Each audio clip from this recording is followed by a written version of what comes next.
Let us pray together. Be with us this morning, God. Quiet our hearts.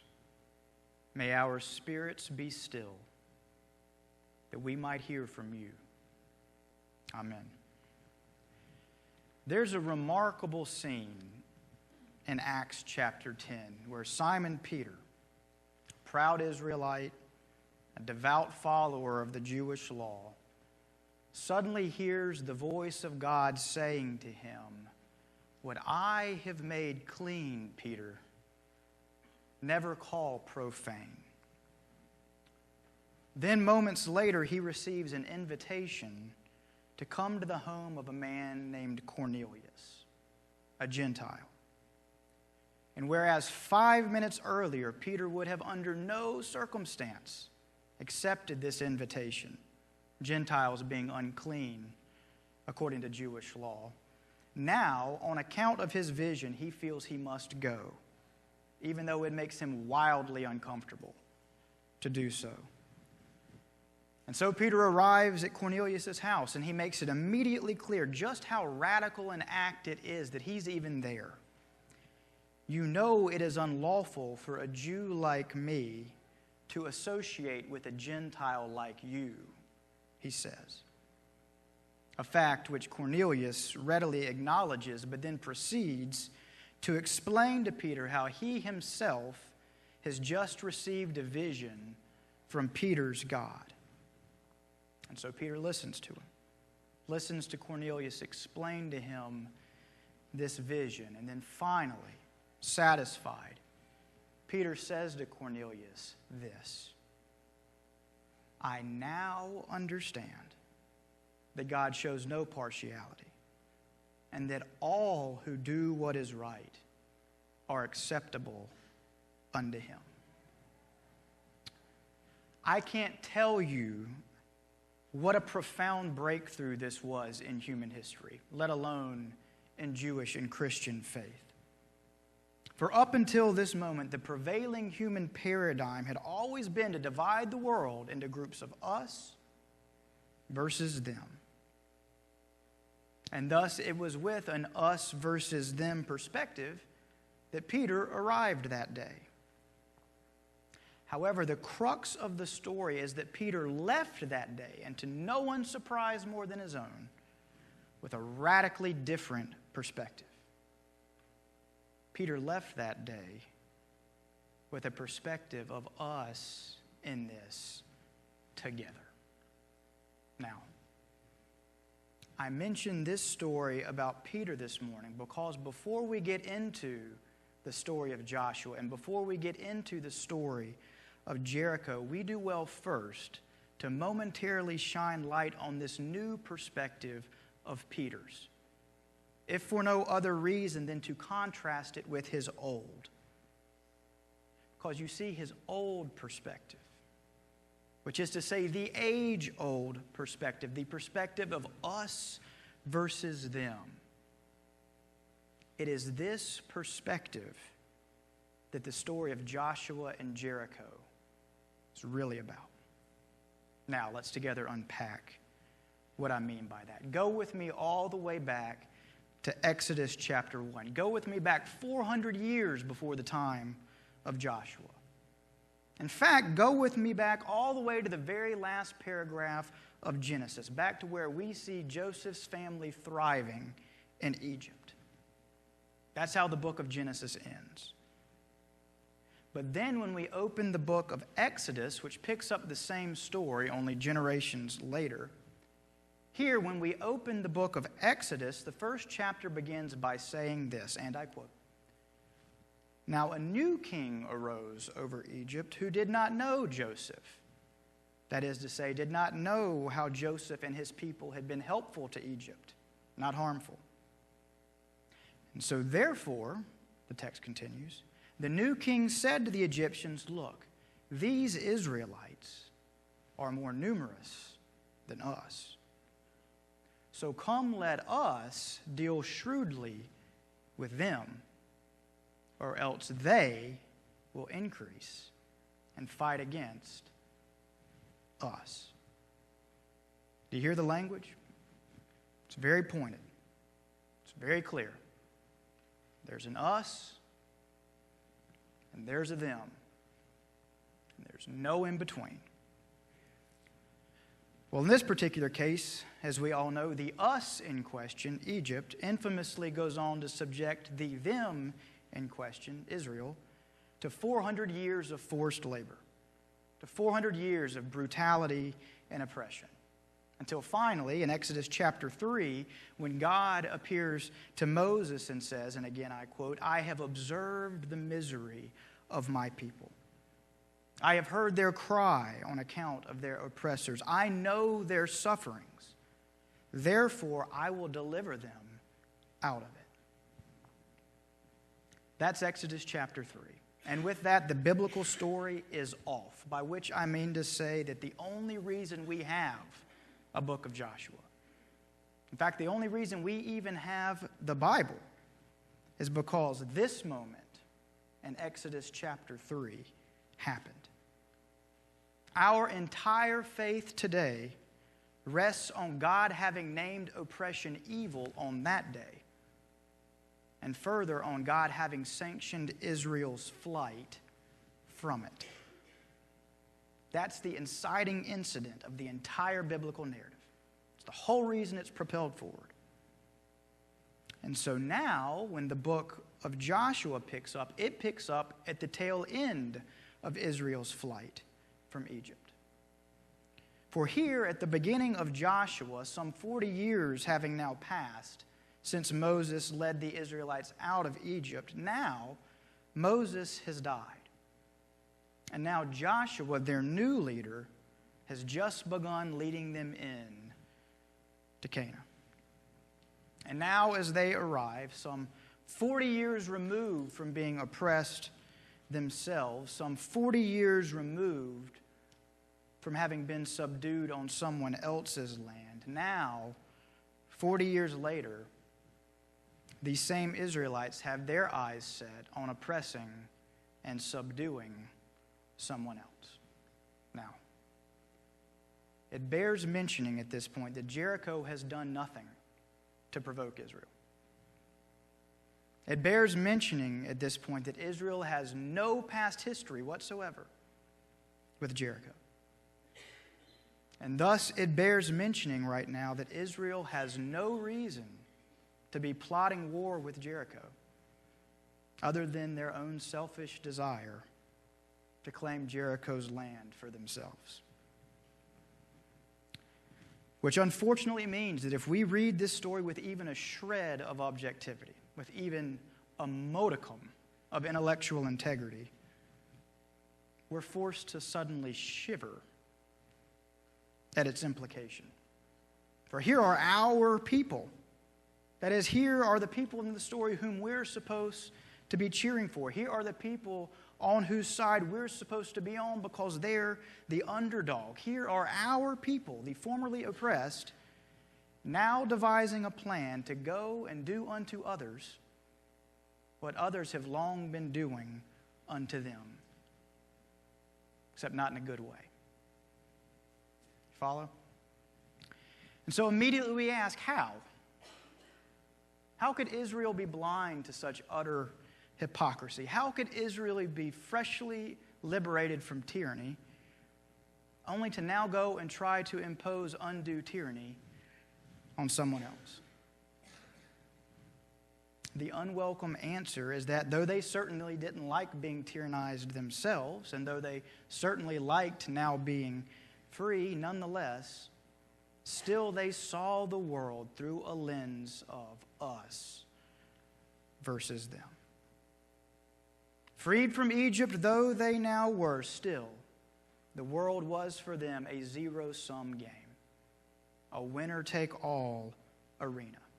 Jericho has something we want, so we will go and take it from them. This was to them at the time the only plausible perspective to hold on reality. And so, having said that, look with me now at the first verses of our passage in Joshua. standing just outside the Jericho border, scouting out his impending insurrection. Suddenly, Joshua sees a stranger approaching him. And now listen closely to Joshua's words to this man, because they explain all that is to follow in this story. The text says, and I quote, "And so Joshua confronted the man, and he said unto him, Are you one of us, or are you one of our adversaries?" Do you hear it again? You hear the echoes of the Egyptian king in Exodus chapter 1. Do you hear the language belying everything that God has just set Israel free from? Are you one of us? Are you one of them? Such then is the framework when 7 days later Joshua and the Israelite army finally execute their plan. According to the text, the Israelites march around the walls of Jericho 7 times, and then they blow their horns, and then they shout loudly, and then the walls come falling down, and then the army goes rushing in, and then the army summarily exterminates the entire Jericho population. And so the Israelites devoted to destruction all living beings in the city, both men and women, young and old, oxen, sheep, and donkeys. So says the text. Direct quote. It's hard to swallow, isn't it?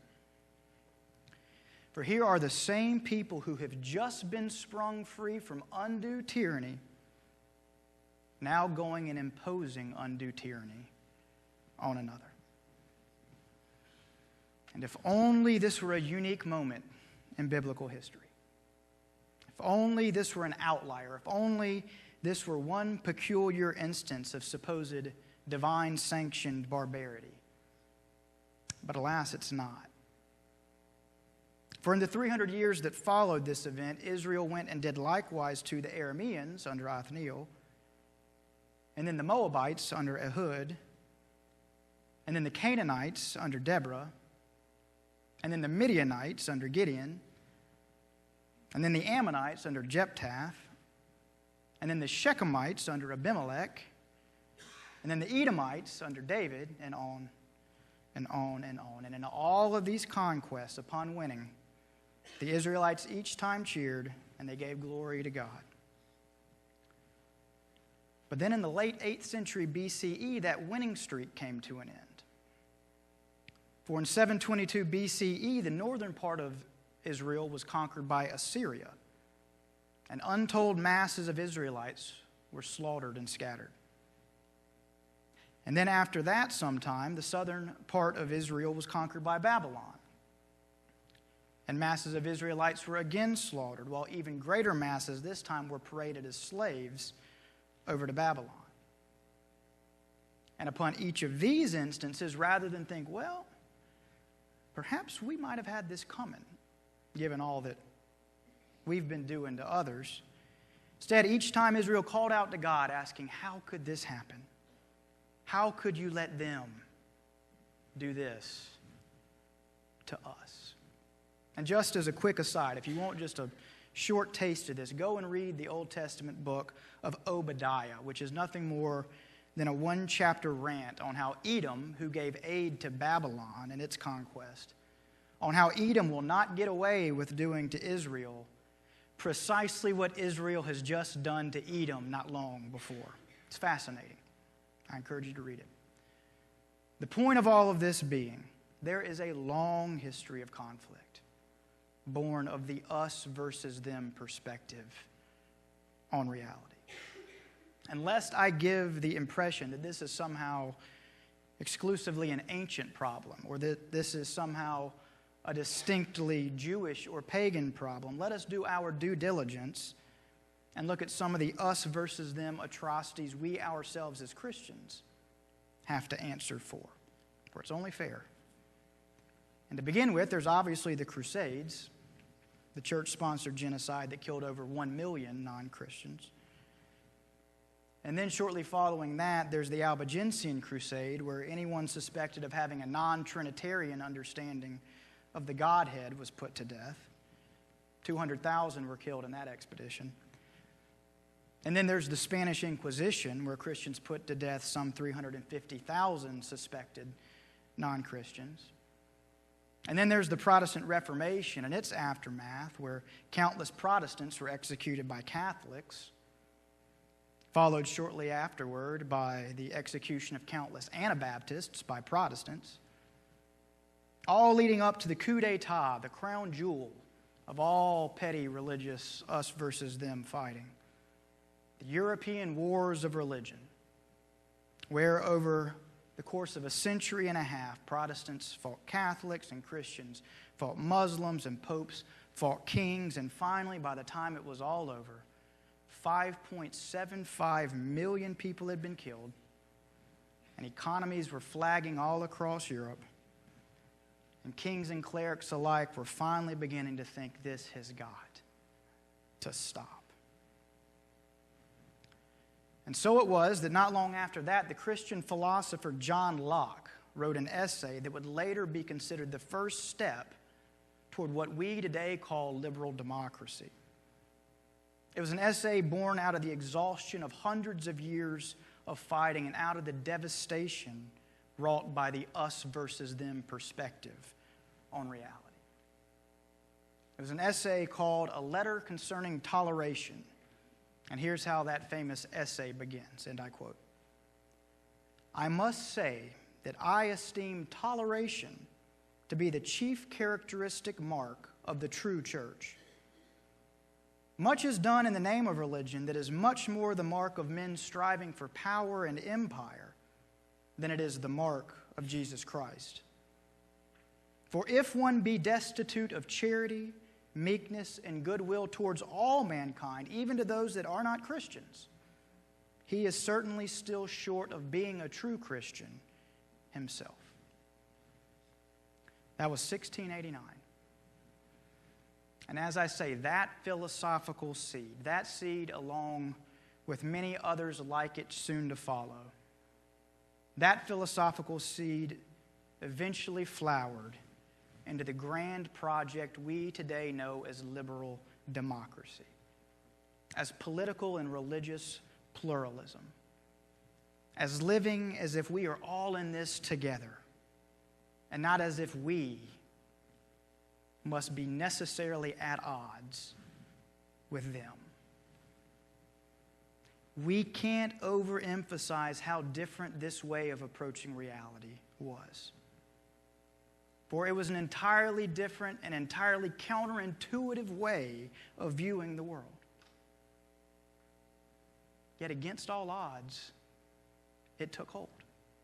In certain parts of the world, this crazy idea took hold. And here's why it did.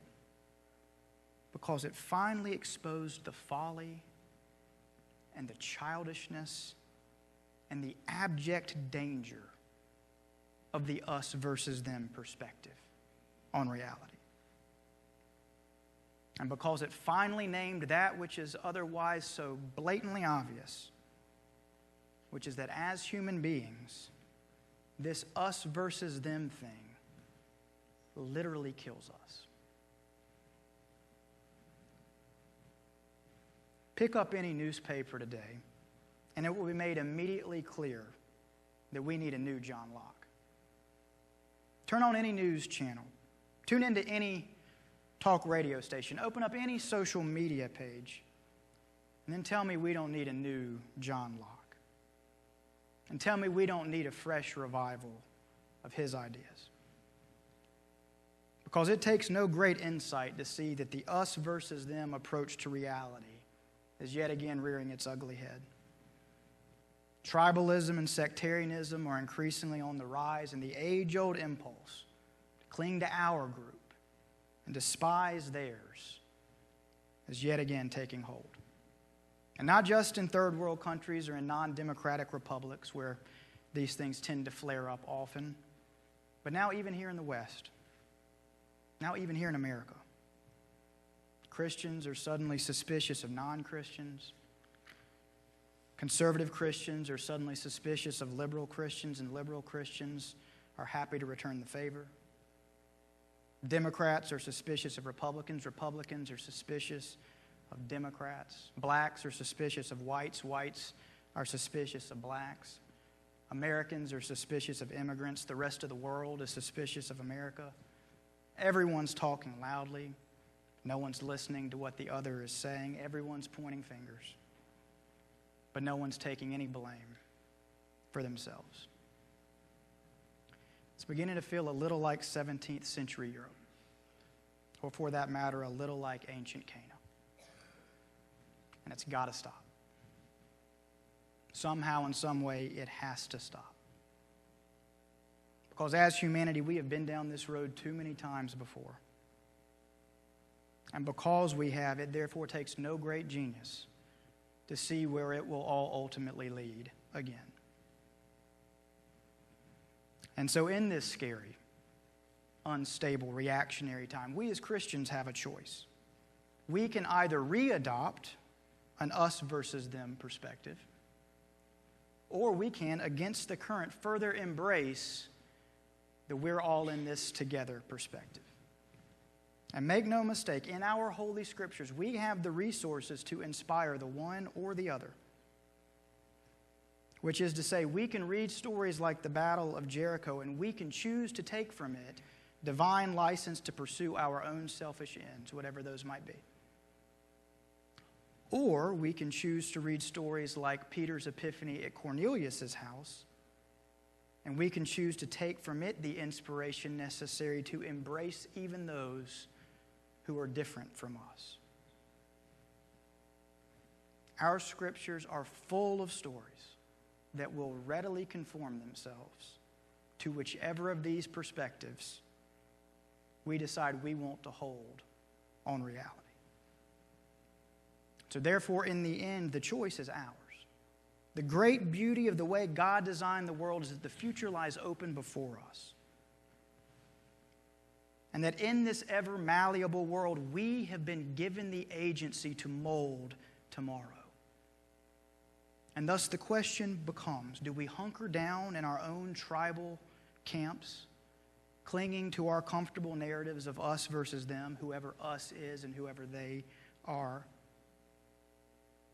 Or do we boldly step out into the unknown like Peter, confessing that perhaps we don't know it all, and confessing that perhaps we've done a few things wrong ourselves, and confessing that perhaps we really are all in this together, and confessing that perhaps God really does love them every bit as much as He also loves us. And now follow me here, because here's the whole point of my sermon. Either approach we take, walls will fall. Take the first approach, the Joshua approach, and those walls will fall by force. Those walls will fall, and with them will come death and destruction and devastation. And make no mistake, should this be the chosen course, some will say for a brief moment, we win, and perhaps even give God the credit for it.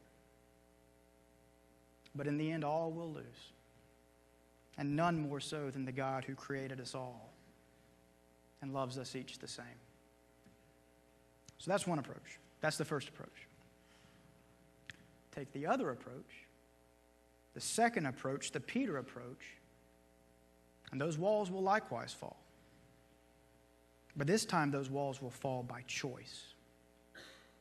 And with their falling, life will become richer, and more causes will unite, and hope will inflate like a balloon. Both stories have it right. There are walls that separate us and them. The stories simply differ on what we're to do about it. The story of Joshua and Jericho is colorful and it's compelling, and it was one of my favorite stories as a child.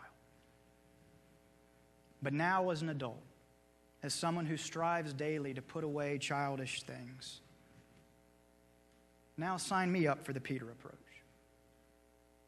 Sign me up for the us in this together approach. And sign me up for this approach not just because I happen to like it better, which I do, And not just because it seems the more sensible of the two, which it is, but because it's also the most Christian approach to dealing with walls. And if you don't want to take my word for it, listen to these words from the Apostle Paul, an Israelite, writing to the church at Ephesus, a group of Gentiles. Listen to these words that predate the philosopher John Locke by some 1,600 years, and I quote, "For Christ has become our peace.